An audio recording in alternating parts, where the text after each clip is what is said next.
Hey guys, welcome to Mitch's Music. Today we are going to talk about 5 tips to help you get started with chords. And these can also be applied if you have been playing chords for a little while but you want to make it to the next level. These techniques work great for that.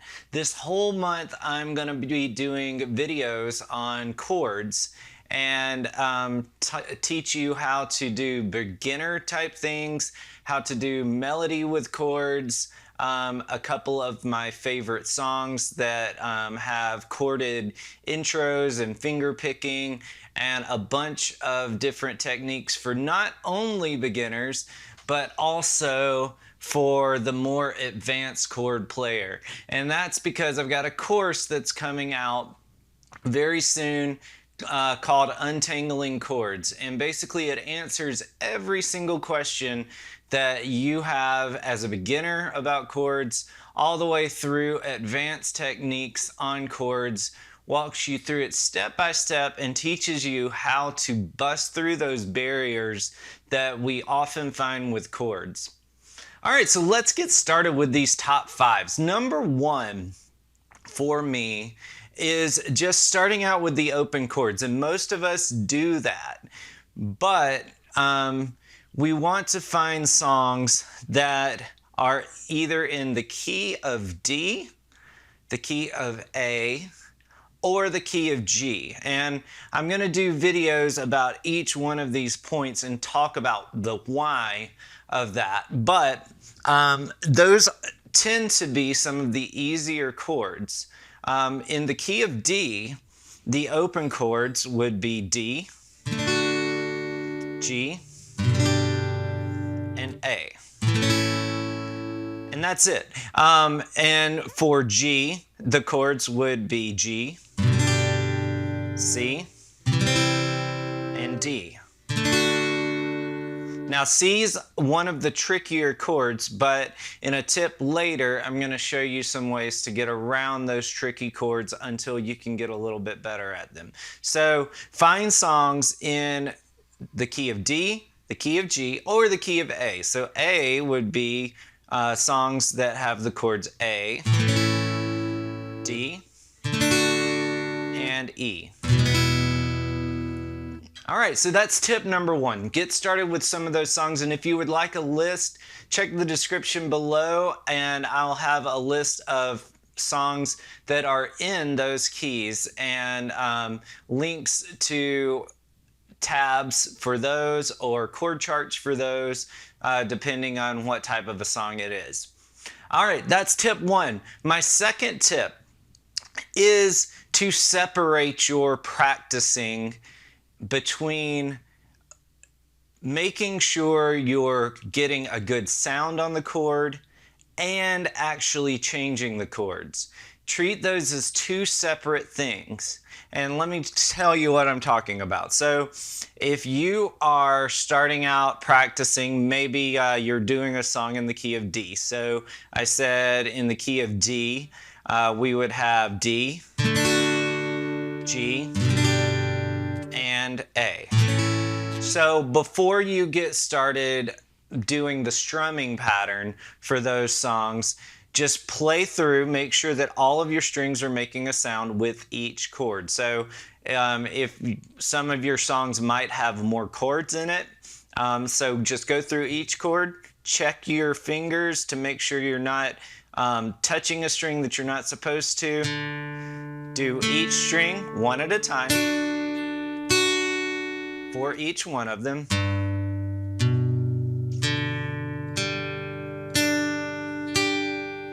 All right, and as you go through, if you have any notes that sound like this, then try to figure out what's going on and fix that, okay? And try to work on that and get that a little better as you're going through. So like if you come back to that chord during this part of your practicing and you notice that string is not sounding again, then go back, try to fix that again. But once you move past this portion of your practice and you start trying to play the song, then stick to the actual strumming pattern and don't stop to correct those mistakes anymore. So divide between making the clarity of the notes and then getting the correct rhythm. So once you get into playing the song, so let's just say your song is just D, G, A, D, something like that, something simple. If you notice that not all of the strings are sounding, don't stop your strumming to correct that. Treat them as two different things, because when we're learning chords, you've got a lot of things going on. And so if we try to fix every problem all at once, we end up not getting anywhere. So diagnose those problems separately. And eventually, as you separate them, those techniques that you're working on by just manually trying to get those strings to make a sound and forcing your fingers to keep moving and not stopping to correct any missed strings or anything like that every single time, it will eventually get you to where your fingers get used to where you're going. They're going to the correct place. But if you keep stopping and correcting that, then it's just going to keep bringing you backwards. All right, so that's step two. Number three, tip number three is also about strumming. So to begin with, keep it super simple. All right, all you need to do is worry about doing downstrokes to begin with and really pay attention to the strings you're playing. So if I'm playing the D chord, I don't want to play all of the strings at the same time. If I'm trying to do a complicated strumming pattern, I can't pay as much attention to that. So right now, we want to focus a lot on accuracy, all right? So you want, for the chord D, you want to only play the bottom four strings. So if I'm doing that downstroke, I can just make sure that I am accurate every single time.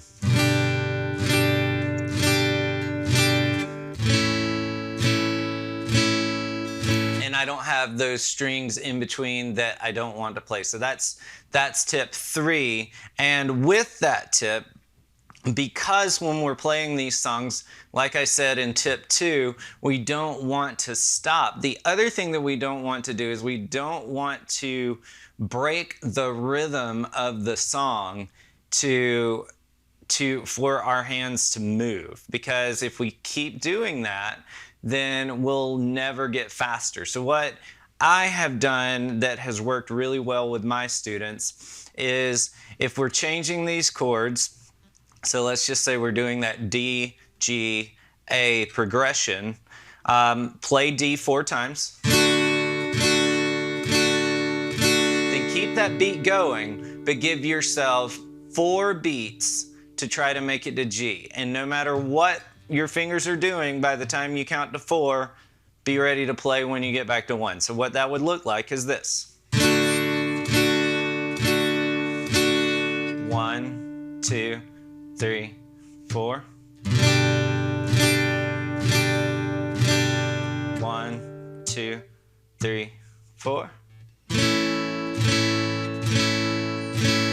So notice I'm doing that simple strumming, and I am counting to 4 in between and strumming right when I get back around to 1. Every time you get better, like every time you're able to do that, then drop a number each time. So the next time through, I might do 1, 2, 3, 4, 1, 2, 3. 1, 2, 3. And then if I can do that, go down to 2, down to 1, and then all the way down to no breaks in between at all. And that's kind of what we're going for.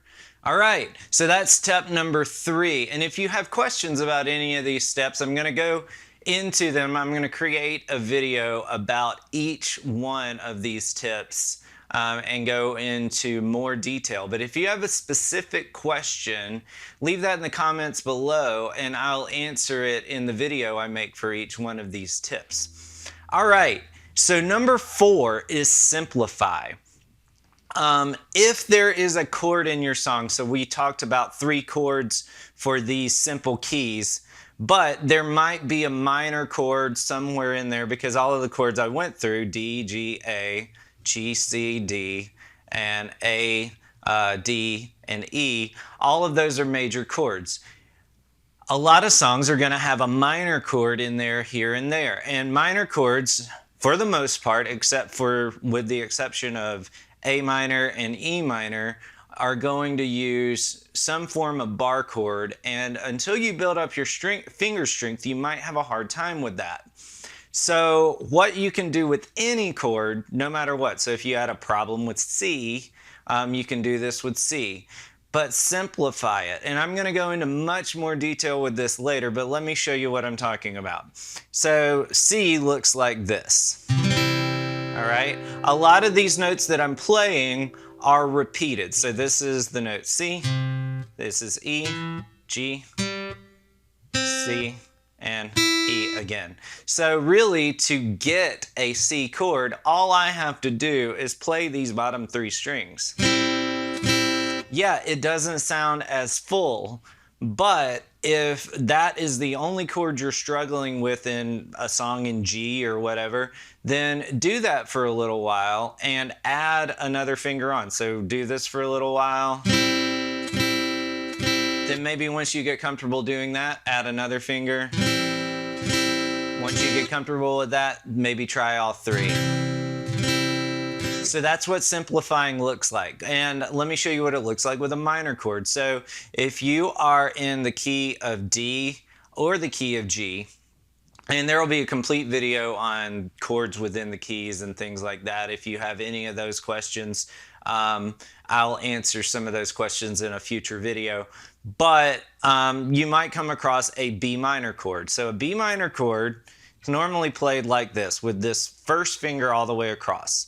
But if we can't do that, we don't quite have the finger strength yet, then what we can do is simplify it. So this is what the whole B minor sounds like. All right. And so notice you got this bottom portion down here. So if we're only playing these 3 strings, we could still get the B minor sound. So that's one way that we could do it. So if, like, let's just say that we're doing D, B minor, G, A. And one way you could do that is just D. Only play these strings that your fingers are on, but move down to here. G, A. So once again, that simplified looks like this.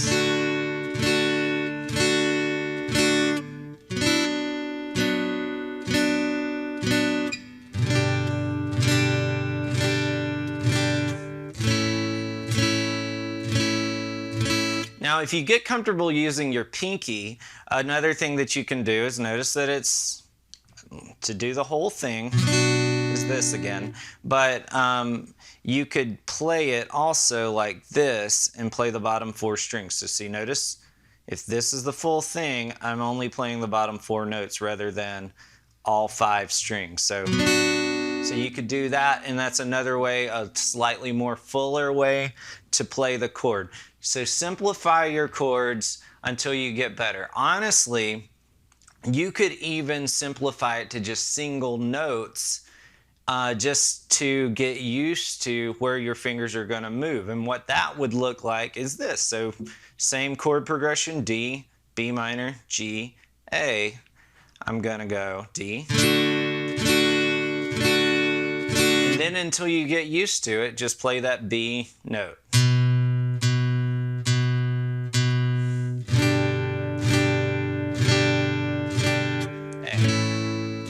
So any chords that you're not quite familiar with, then just simplify it either to fewer strings or all the way down to just a single note until your fingers get used to moving, okay? The main thing is to keep it fun and keep moving forward and be happy in those little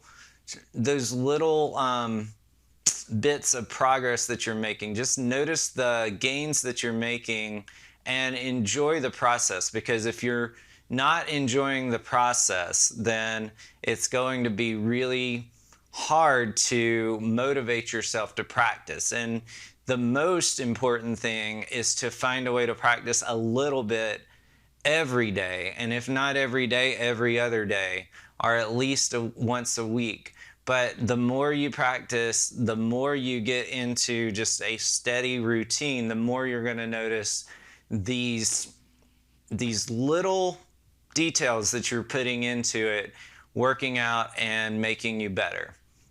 All right, number 5 is to find songs that you love, use the previous 4 tips, and learn them.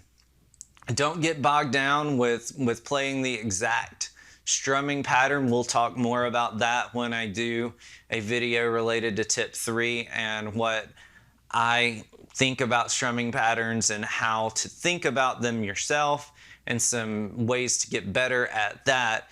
But find songs that you love, learn them, simplify them if you need to, and just keep learning those songs, adding to it. Don't get stuck with one song.